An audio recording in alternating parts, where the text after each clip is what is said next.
Hello students, in this video we are going to discuss some numerical which is related to the pressure. So let's start. Student देखिए मैंने यहाँ पर आप लोगों के लिए कुछ 3 न्यूमेरिकल्स लिख दिए हैं और तीनों न्यूमेरिकल बहुत ही आसान न्यूमेरिकल हैं। हम धीरे धीरे इजी से शुरू करते हुए फिर थोड़े से टफ न्यूमेरिकल की तरफ चलेंगे। तो स्टूडेंट देखिए पहला न्यूमेरिकल देखिए, पहला न्यूमेरिकल बड़ा आसान है। एक बार लैंग्वेज देखिए, पहला न्यूमेरिकल कह रहा है student a force of 15 Newton is uniformly distributed over an area of 150 meter square. Find the pressure in the Pascal. तो स्टूडेंट दोबारा पढ़ लेता हूं आप लोगों के लिए। A force of 15 Newton is uniformly distributed over an area of 150 meter square. Find the pressure in Pascal. तो स्टूडेंट देखिए पहला क्वेश्चन क्या कह रहा है, बड़ा ही आसान है पहला क्वेश्चन। एक बार मैं समझा देता हूं। देखिए क्या कह रहा है, ये कह रहा है एक 15 न्यूटन का प्रेशर 150 मीटर स्क्वायर एरिया पर लग रहा है। तो प्रेशर, सॉरी स्टूडेंट दोबारा बोलता हूं एक बार, 15 न्यूटन का जो फोर्स है, प्रेशर नहीं स्टूडेंट फोर्स, 15 न्यूटन का जो फोर्स है, 15 न्यूटन का जो फोर्स है वो 150 मीटर स्क्वायर एरिया पर लग रहा है। तो स्टूडेंट हमसे पूछा गया कि पास्कल में प्रेशर कितना होगा। तो स्टूडेंट देखिए कोई भी न्यूमेरिकल आप करते हैं सबसे पहले उसकी डेटा को आप लिख लीजिए। न्यूटन, इसका मतलब यहाँ पर डेफिनेट सी बात है कि ये फोर्स दिया हुआ है और फोर्स की वैल्यू में दी हुई है स्टूडेंट 15 न्यूटन। तो फोर्स स्टूडेंट 15 न्यूटन दिया हुआ है। उसके बाद स्टूडेंट देखिए और क्या दिया हुआ है इस न्यूमेरिकल में, इस न्यूमेरिकल में हमें दिया हुआ है एरिया, और एरिया में दिया हुआ है 150 मीटर स्क्वायर। और हमसे पूछा क्या गया स्टूडेंट, हमसे पूछा गया इस न्यूमेरिकल के अंदर प्रेशर। तो स्टूडेंट बड़ा ही आसान, देखिए प्रेशर आपसे पूछा गया है, एरिया और आपको फोर्स दे दिया गया है। तो सबसे पहले आप चेक करिए कि क्या ये क्वेश्चन आपका एसआई यूनिट में है, क्योंकि पास्कल में पूछा गया है। पास्कल का मतलब होता है कि आपको क्वेश्चन को सोल्व करना है न्यूटन पर मीटर स्क्वायर में। तो देखिए स्टूडेंट आपका फोर्स एसआई यूनिट में है, मतलब न्यूटन में है, और एरिया भी आपका मीटर स्क्वायर में है। तो स्टूडेंट देखिए एक छोटी सी चीज मैं आपको समझा देता हूँ कि एक पास्कल की जो वैल्यू होती है 1 पास्कल इज इक्वल टू होता है आपका 1 न्यूटन पर मीटर स्क्वायर। ये आप याद रख लीजिए कि 1 पास्कल इज इक्वल टू होता है 1 न्यूटन पर मीटर स्क्वायर। तो स्टूडेंट देखिए प्रेशर आपसे पूछा गया था, मैंने आपको प्रीवियस वीडियो में प्रेशर का फॉर्मूला बताया था। Pressure is equal to thrust upon area और फोर्स अपॉन एरिया। तो वैल्यू रख दीजिए स्टूडेंट, फोर्स की वैल्यू आपकी 15 और एरिया की वैल्यू स्टूडेंट आपकी 150। तो ये 15 से 10 टाइम कैंसिल हो जाएगा स्टूडेंट, दैट विल बी 1/10, और we can say this will be 0.1 क्या आ जाएगा आपका पास्कल, यानी कि प्रेशर की वैल्यू आपकी आ जाएगी 0.1 पास्कल, यानी कि 15 न्यूटन का फोर्स 150 मीटर पे हर एक मीटर स्क्वायर पर 0.1 पास्कल का प्रेशर लगा रहा होगा। बड़ा ही आसान न्यूमेरिकल। नेक्स्ट न्यूमेरिकल पर चलते हैं स्टूडेंट। देखिए नेक्स्ट न्यूमेरिकल की लैंग्वेज को देखते हैं, आप इसको स्क्रीनशॉट ले लीजिए। नेक्स्ट न्यूमेरिकल पर चलते हैं हम। देखिए नेक्स्ट क्या कह रहा है, देखिए स्टूडेंट नेक्स्ट न्यूमेरिकल बड़ा ही आसान है। ये कह रहा है how much force should be applied on an area of 1 centimetre square to get a pressure of 15 pascal. ये कह रहा है स्टूडेंट, दोबारा पढ़ता हूं मैं आपको, how much force should be applied. इसका मतलब स्टूडेंट हमें इस क्वेश्चन में ऑलरेडी फोर्स पूछ लिया गया है। इसका मतलब हमसे पूछा गया है कि आप फोर्स की वैल्यू हमें बताइए। कब बताइए, जब इसके हर एक सेंटीमीटर स्क्वायर एरिया पर 15 पास्कल का प्रेशर लगता हो। यानी हर 1 सेंटीमीटर स्क्वायर पर अगर 15 पास्कल का प्रेशर लग रहा है तो फोर्स कितना होगा। समझ रहे हैं स्टूडेंट, फोर्स हमें इस बार निकालना है। हमें प्रेशर दे रखा है स्टूडेंट, क्योंकि किस तरीके से पहचाने, देखिए पास्कल दिया हुआ, इसका मतलब हम कह सकते हैं ये क्या हो गया हमारे पास पास्कल देते हैं, हम कहेंगे कि ये क्या है, प्रेशर है। और स्टूडेंट जहां पर भी हमें मीटर स्क्वायर या सेंटीमीटर स्क्वायर मिलेंगे या मिलीमीटर स्क्वायर मिलेंगे, फिर से सुन लीजिए स्टूडेंट, जब भी किसी न्यूमेरिकल में मिलीमीटर स्क्वायर मिले, सेंटीमीटर स्क्वायर मिले या मीटर स्क्वायर मिले, आप बिना देखे समझ जाइए कि ये एरिया को बताएंगे। किसको बताएंगे स्टूडेंट, एरिया को बताएंगे। और अगर किसी क्वेश्चन में मिलीमीटर क्यूब मिले, सेंटीमीटर क्यूब मिले या मीटर क्यूब मिले, तो स्टूडेंट आप समझ जाइए कि ये किसको बताएंगे, ये आपके वॉल्यूम की वैल्यू देंगे। किसके देंगे स्टूडेंट, वॉल्यूम की वैल्यू देंगे। तो स्टूडेंट इस न्यूमेरिकल के अंदर हमें यहाँ पे क्या दिया हुआ है, सेंटीमीटर स्क्वायर दिया हुआ है, और सेंटीमीटर स्क्वायर किसकी एसआई यूनिट है स्टूडेंट, एरिया की एसआई यूनिट है। इसका मतलब हमें इस क्वेश्चन में इस बार क्या दिया हुआ है, इस क्वेश्चन के अंदर हमें ऑलरेडी एरिया दिया हुआ है। अब इसके अलावा स्टूडेंट देखिए और क्या दिया हुआ है, इसके अलावा हमें प्रेशर दिया हुआ है, प्रेशर की वैल्यू में बता रखी है स्टूडेंट कितनी है, 15 पास्कल। और हमसे पूछा क्या गया है स्टूडेंट, हमसे पूछा गया है कि फोर्स की वैल्यू क्या होगी। तो स्टूडेंट देखिए, हम जानते हैं कि इन तीनों के अंदर एक रिलेशन होता है कि प्रेशर बराबर होता है फोर्स अपॉन एरिया के। और हमसे अगर वैल्यू कैलकुलेट करवाई गई है फोर्स की, तो स्टूडेंट हम कह सकते हैं फोर्स बराबर हो जाएगा प्रेशर इंटू एरिया। अब स्टूडेंट देखिए, आप लोग सोच रहे होंगे कि प्रेशर का फॉर्मूला फोर्स अपॉन एरिया ठीक है, लेकिन फोर्स का formula pressure into area, force का फॉर्मूला तो हमने mass into area, mass into acceleration पढ़ा था। तो स्टूडेंट देखिए, जब क्वेश्चन के अंदर मास इंटू एक्सेलरेशन हो तब हम फोर्स का फॉर्मूला ये लगाते हैं, लेकिन जब हमें किसी क्वेश्चन के अंदर फोर्स पूछा गया और प्रेशर दे रखा हो और एरिया दे रखा हो, तब हम ये फॉर्मूला, इस तरीके वाला फॉर्मूला यूज करेंगे जो कि इससे आया है। तो बहुत ही आसान है स्टूडेंट, ये तो बेसिक चीजें बहुत ही। तो देखिए आगे, अब हम यहाँ पर वैल्यू पुट करें। तो स्टूडेंट देखिए, वैल्यू पुट कर दीजिए। यहाँ पे एफ की वैल्यू में निकालनी है, प्रेशर की वैल्यू स्टूडेंट देखिए हमें दे रखी है 15 और इंटू एरिया की वैल्यू रख दीजिए 1, और स्टूडेंट आपका आंसर आ जाएगा 15 न्यूटन। ठीक है स्टूडेंट? बिल्कुल नहीं स्टूडेंट, ये गलत हो गया है। अब आप सोच रहे होंगे कि क्या गलती हो गई है। तो स्टूडेंट गलती ये हो गई है कि आपने क्वेश्चन को देखा नहीं है। देखिए, प्रेशर ऑलरेडी पास्कल में है, बिल्कुल सही है, प्रेशर हमारा ऐसा यूनिट में दिया हुआ है, लेकिन स्टूडेंट एरिया ऐसा यूनिट में नहीं दिया हुआ है। स्टूडेंट एरिया सेंटीमीटर स्क्वायर में दिया हुआ है, तो आपको उसे कन्वर्ट करना पड़ेगा स्टूडेंट। और कन्वर्ट करने के लिए स्टूडेंट आप याद रखिए कि जब भी आप सेंटीमीटर स्क्वायर को कन्वर्ट करेंगे मीटर स्क्वायर में, तो उस वक्त आप क्या करेंगे, आप उस क्वांटिटी को डिवाइड करेंगे डिवाइड करेंगे आप 10,000 से। ये स्टूडेंट साइड में लिख लीजिए कि whenever you will convert centimeter square into meter square, then you will have to divide the quantity with 10,000। समझ में आ रहा है स्टूडेंट? तो जब भी सेंटीमीटर स्क्वायर को आप मीटर स्क्वायर में बदलें, आप उसको क्या कर दें, 10,000 से डिवाइड कर दें। या 10,000 से डिवाइड ना करके अगर आप चाहें तो उसको 10⁻⁻4 से मल्टीप्लाई भी कर सकते हैं। आप क्या तो 10⁻⁻4 से मल्टीप्लाई कर दीजिए या 10,000 से डिवाइड कर दीजिए। आप कुछ भी दोनों में से कर सकते हैं। आई थिंक मैं डिवाइड करूंगा यहाँ पे। तो स्टूडेंट देखिए, मैं इसको कन्वर्ट कर देता हूँ यहाँ पे।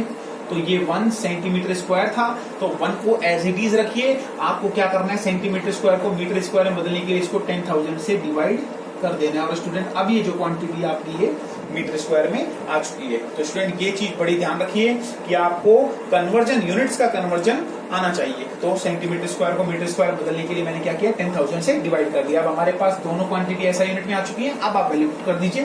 तो एफ आपको कैलकुलेट करना है स्टूडेंट। प्रेशर की वैल्यू आपको ऑलरेडी 15 दी हुई है, इंटू मल्टीप्लाई बाय 1/10,000। और इसको आप सोल्व करेंगे तो आ जाएगा 15/10,000।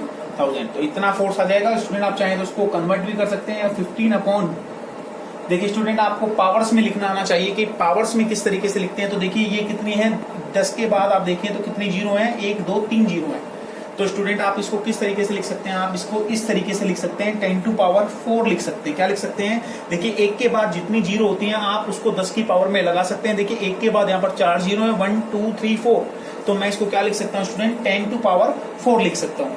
अगर मान लीजिए मेरे पास 1 2 3 4 5 होता, 5 जीरो होते, तो मैं इसको क्या लिखता स्टूडेंट, इसको मैं लिखता 10 और जीरो गिन लीजिए 1 2 3 4 5। तो इसको 5 लिख सकते हैं हम, इस तरीके से 5 लिख सकते हैं। अगर 6 होती तो स्टूडेंट 6 लगा देते। तो यहाँ पर हमारे पास कितनी है, 1 2 3 4। तो मैंने क्या किया, इसको 15 × 10⁻⁴ लिख दिया। ठीक है स्टूडेंट? अब देखिए चाहे तो आप ये भी आंसर दे सकते हैं, लेकिन अभी आप इस आंसर को और मॉडिफाई कर सकते हैं। और मॉडिफाई कैसे करेंगे स्टूडेंट, आप इसको चाहें तो 15 और इस पावर को आप ऊपर ले आइए स्टूडेंट।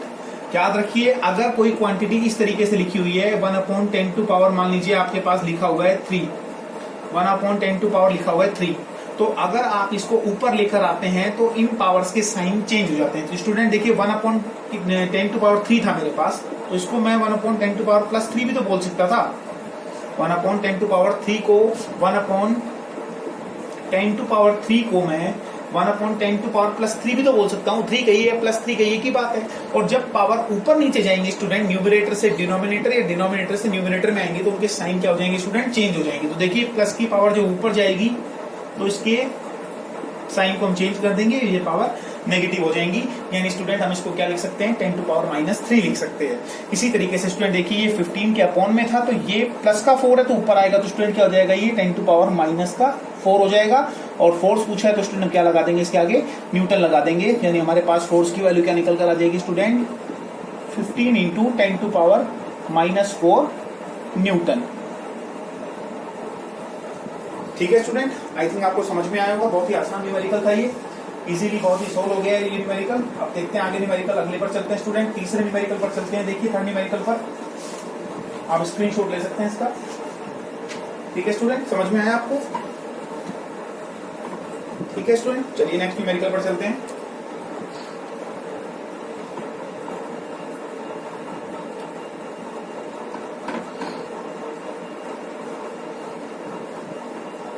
देखिए स्टूडेंट थर्ड न्यूमेरिकल क्या कह रहा है, एक बार देखिए। थर्ड न्यूमेरिकल कह रहा है student, a block weighing 1 kilogram is in the shape of a cube of length 10 centimetre. It is kept on horizontal table. Find the pressure on the portion of the table where the block is kept. तो student देखिए ये क्या कह रहा है, बहुत ही आसान language है इसकी क्वेश्चन की। ये क्या कहना चाह रहा है आप समझ लीजिए इस क्वेश्चन को, ये क्या कह रहा है। क्वेश्चन ये कह रहा है स्टूडेंट, मैं इसको लिख लेता हूं एक बार। क्वेश्चन ये कह रहा है स्टूडेंट कि आपके पास कोई एक ब्लॉक है, तो स्टूडेंट मान लीजिए ये कोई एक ब्लॉक है, ये वो कोई ब्लॉक है, और स्टूडेंट ये जो ब्लॉक है वो 1 किलोग्राम का है। कितने का है स्टूडेंट, ये 1 किलोग्राम का ब्लॉक है।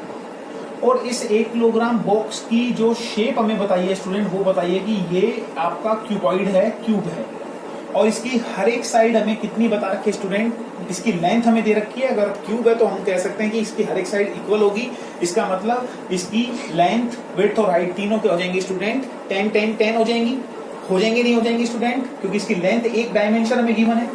और कह रखा है कि जब इस क्यूब को एक सरफेस पर रखा गया है, तो स्टूडेंट देखिए इस क्यूब को एक सरफेस पर रखा गया है, तो देखिए स्टूडेंट जब इस क्यूब को इस सरफेस पर रखा जाएगा, तो आप एक चीज ध्यान रखिए कि जब ये आपका सरफेस पर एक क्यूब रखेंगे, तो सरफेस पर रखते वक्त इसकी 2 डायमेंशन जमीन को यानी सरफेस को टच करेंगी। कोई भी 2 डायमेंशन टच करेंगी, इस चीज को आप नॉर्मली भी समझ सकते हैं कि जब भी किसी ऑब्जेक्ट को आप रखेंगे तो उसकी 2 डायमेंशन सरफेस को टच करेंगी।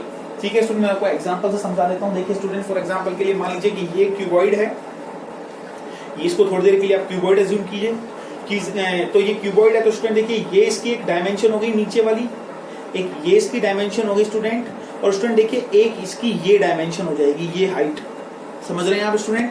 देखिए ये इसकी नीचे वाली एक डायमेंशन होगी, एक नीचे वाली ये वाली डायमेंशन होगी, इसकी लेंथ अगर मान लूं, ये इसकी विड्थ मान लूं, तो स्टूडेंट ये इसकी हाइट हो जाएगी, ऊपर की तरफ हाइट हो जाएगी, समझ रहे हैं आप। और स्टूडेंट देखिए जब मैं इसको एक सरफेस पर रखूंगा, तो आप देखिए सरफेस पर रखते वक्त इसकी 2 डायमेंशन सिर्फ कांटेक्ट में, एक तो लेंथ कांटेक्ट में और इसकी एक विड्थ कांटेक्ट में है। अगर मैं इसको ऐसे ना रख के ऐसे रख देता हूं स्टूडेंट, ऐसे, तब भी आप देखेंगे कि इसकी अब भी 2 डायमेंशन कांटेक्ट में है, एक तो इसकी ये लेंथ कांटेक्ट में होगी, इस बार एक दूसरी हाइट कांटेक्ट में होगी, इस बार विड्थ कांटेक्ट में नहीं होगी।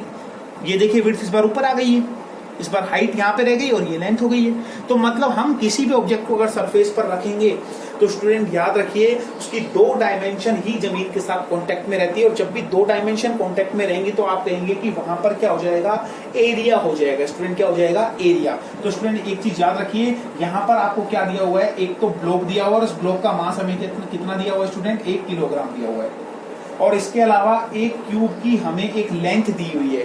तो अगर मैं आपसे कहूं कि उस क्यूब का एरिया कितना हो जाएगा, तो उस क्यूब का एरिया आप निकाल सकते हैं। एक लेंथ 10 हो गई तो दूसरी लेंथ भी 10 हो जाएगी, यानी एक डायमेंशन 10 है तो दूसरी डायमेंशन भी 10 होगी स्टूडेंट। और 10 को जब 10 से मल्टीप्लाई करूंगा तो स्टूडेंट क्या आ जाएगा मेरे पास 100, और ये हमें सेंटीमीटर में दिया हुआ है, तो स्टूडेंट एरिया इसका कितना हो जाएगा, इस क्यूबॉइड का एरिया आ जाएगा हमारे पास 100 सेंटीमीटर स्क्वायर। कितना आ जाएगा स्टूडेंट, 100 सेंटीमीटर स्क्वायर। समझ रहे हैं स्टूडेंट। देखिए 1 किलोग्राम का ब्लॉक है, इसका मास हमें 1 किलोग्राम दे रखा है, एरिया हमने उसका निकाल लिया क्योंकि हमें उसकी लेंथ दे रखी थी, क्यूब है तो हम उसका एरिया निकाल सकते हैं। 2 डायमेंशन को मल्टीप्लाई कर दिया 10 इंटू 10, तो हमारे पास आ गया 100 सेंटीमीटर स्क्वायर। और अब हमें स्टूडेंट क्या पूछा गया है, अब हमसे पूछा गया था स्टूडेंट वहां पर प्रेशर निकालिए कि जब उस क्यूब को आपने सरफेस पर रखा तो वो क्यूब कितना प्रेशर लगा रहा है। तो स्टूडेंट देखिए इस क्वेश्चन को आप सोल्व करें उससे पहले एक चीज ध्यान रखिए कि इस क्वेश्चन के अंदर आपको एक चीज ध्यान रखनी पड़ेगी कि आप इस क्वेश्चन को SI यूनिट में कन्वर्ट कर लीजिए। देखिए ये 100 सेंटीमीटर स्क्वायर है, तो मैं इसको यहीं पर मीटर स्क्वायर में कन्वर्ट करने के लिए 10,000 से डिवाइड कर रहा हूँ। तो स्टूडेंट एक जीरो से एक जीरो कैंसिल हो जाएगा, मेरे पास कितना आ जाएगा ये, सॉरी 2 जीरो स्टूडेंट, तो 2 जीरो से 2 जीरो कैंसिल हो जाएंगे, क्योंकि देखिए 100 सेंटीमीटर स्क्वायर और सेंटीमीटर स्क्वायर को मीटर स्क्वायर में बदलने के लिए 10,000 से डिवाइड करते हैं। प्रीवियस न्यूमेरिकल में मैंने आपको समझाया है। तो 100 डिवाइडेड बाय 10,000 करूंगा तो स्टूडेंट कितना आ जाएगा, ये 1/100 मीटर स्क्वायर। तो स्टूडेंट देखिए ये मेरे पास इसका एरिया आ गया है। अब स्टूडेंट देखिए एरिया आने के बाद हमें इसमें एरिया हमारे पास आ चुका है, प्रेशर हमसे पूछा गया। तो स्टूडेंट देखिए प्रेशर का फॉर्मूला होता है आपका फोर्स अपॉन एरिया। अब स्टूडेंट मुझे एक चीज बताइए कि जब आप इस ब्लॉक को सिर्फ रखे हुए हैं, जब ये ऑब्जेक्ट सिर्फ एक सरफेस पर रखा हुआ है, तो क्या ये मूव कर रहा है? क्या ये ऑब्जेक्ट मूव कर रहा है? नहीं स्टूडेंट, ये मूव नहीं कर रहा है। पर स्टूडेंट ये ब्लॉक एक चीज कर रहा है, ये ब्लॉक इस सरफेस पर कुछ फोर्स लगा रहा है, कुछ वेट लगा रहा है। तो स्टूडेंट देखिए हमें इस ब्लॉक का मास दे रखा है, तो क्या हम इसका वेट कैलकुलेट कर सकते हैं? तो स्टूडेंट देखिए हम इसका वेट कैलकुलेट कर सकते हैं, और वेट कैलकुलेट करने के लिए हमें बता रखा है कि वेट भी एक तरीके का फोर्स होता है, और हम इस फॉर्मूले को कुछ इस तरीके से लिख सकते हैं, यानी pressure is equal to force को हम m into g divided by A लिख सकते हैं स्टूडेंट। क्योंकि ये ब्लॉक मूव नहीं कर रहा है, एक जगह स्टेबल है, तो इसका मास हमें गिवन है, और ये नीचे की तरफ जाने की कोशिश करेगा, अपना वेट डालेगा जमीन पे। तो इसका मतलब मैं इसको क्या लिख सकता हूँ, इस फोर्स को मैं रिप्लेस कर दूंगा, और इस ब्लॉक का मैं यहाँ पर क्या लिख दूंगा, m इंटू जी। इस फोर्स को मैंने m इंटू जी लिख दिया है।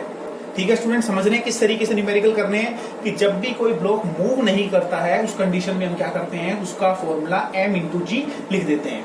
कई क्वेश्चन में आपको डायरेक्टली इसका फोर्स भी दे सकता है, यानी वेट भी दे सकता है, और किसी न्यूमेरिकल में आपको इसका मास देगा और फोर्स आपको निकालना पड़ेगा। तो हम क्या कर सकते हैं, उस कंडीशन में प्रेशर बराबर mg/a लिख सकते हैं। तो अब स्टूडेंट यहाँ पर वैल्यू पुट कर दीजिए, आप pressure is equal to m की वैल्यू पुट करिए 1, और स्टूडेंट देखिए स्मॉल जी की वैल्यू मैंने आप लोगों को बता रखी है 9.8 मीटर पर सेकंड स्क्वायर होती है, या कैलकुलेशन के लिए आप इसको नियर अबाउट 10 भी ले सकते हैं। तो मैं यहाँ पर 10 ले रहा हूँ डिवाइडेड बाय, क्योंकि स्पेसिफिक कोई मेंशन नहीं किया हुआ है। अगर क्वेश्चन में जी की वैल्यू 9.8 मेंशन कर रखी है स्टूडेंट तो आप वही लेंगे, या 10 दे रखी है तो वही लेंगे। अगर नहीं दे रखा है तो आपके ऊपर डिपेंड करता है, आप 9.8 भी ले सकते हैं या 10 भी ले सकते हैं। तो वैल्यू पुट कर दीजिए स्टूडेंट, एरिया की वैल्यू पुट कर दीजिए, ये रहा एरिया 1/100। स्टूडेंट सोल्व करेंगे तो ये ऊपर चला जाएगा, तो प्रेशर हमारे पास क्या आ जाएगा 10 इंटू, और ये 100 ऊपर चला जाएगा 100, and the pressure will be 1000 pascal. एक बार फिर से समझिए स्टूडेंट, देखिए इस न्यूमेरिकल को आप नोट करिए और इस कॉन्सेप्ट को एक बार फिर से समझिए। देखिए मैं एक बार फिर से समझाना चाह रहा हूं इसको, ठीक है स्टूडेंट? तो एक बार देख लीजिए आप, मैं आपको समझा देता हूं किस तरीके से मैंने इसको यहाँ पर P इक्वल टू mg/a क्यों लिखा है इसको मैंने। स्टूडेंट देखिए कि जब कोई ब्लॉक किसी सरफेस पर रखा जाता है, जब भी कोई ब्लॉक किसी सरफेस पर जब हम रखते हैं, किसी भी सरफेस पर रखते हैं, तो स्टूडेंट एक चीज का ध्यान रखिए कि उस वक्त वो ब्लॉक मूव नहीं कर रहा होता है। तो वो जब मूव नहीं कर रहा है तो आप मुझे बताइए, क्या जब वो मूव नहीं कर रहा है तो क्या वो सरफेस को भी नहीं दबा रहा है? इस सरफेस को नहीं दबा रहा है क्या, आप मुझे बताइए। स्टूडेंट देखिए जब आप उस सरफेस पर उस ब्लॉक को रखेंगे तो डेफिनेटली वो उसको दबाएगा, वो उसको प्रेस करेगा। कितने से प्रेस करेगा? जितना उसका क्या होगा स्टूडेंट, वेट होगा, यानी जितना उस ब्लॉक का वेट होगा उतने से उसको क्या करेगा, दबाएगा। अब इस कंडीशन में मुझे इस ब्लॉक का मास दे रखा था जो कि 1 किलोग्राम था, तो मैंने इसका फोर्स यानी इसका वेट कैलकुलेट कर लिया। मैंने आपको बताया फोर्स और वेट एक ही चीज है, तो मैंने यहाँ पर इसका वेट कितना निकाल लिया स्टूडेंट, इसके मास को ग्रेविटेशनल एक्सेलरेशन से मल्टीप्लाई कर दिया, और मेरे पास क्या निकल कर आ गया स्टूडेंट, मेरे पास निकल कर आ गया इसका वेट यानी इसका फोर्स निकल कर आ गया। और फिर m इंटू जी लगाया, तो जी की वैल्यू मैंने 9.8 ले ली, या फिर उसको नियर अबाउट 10 लेकर कर सकते हैं।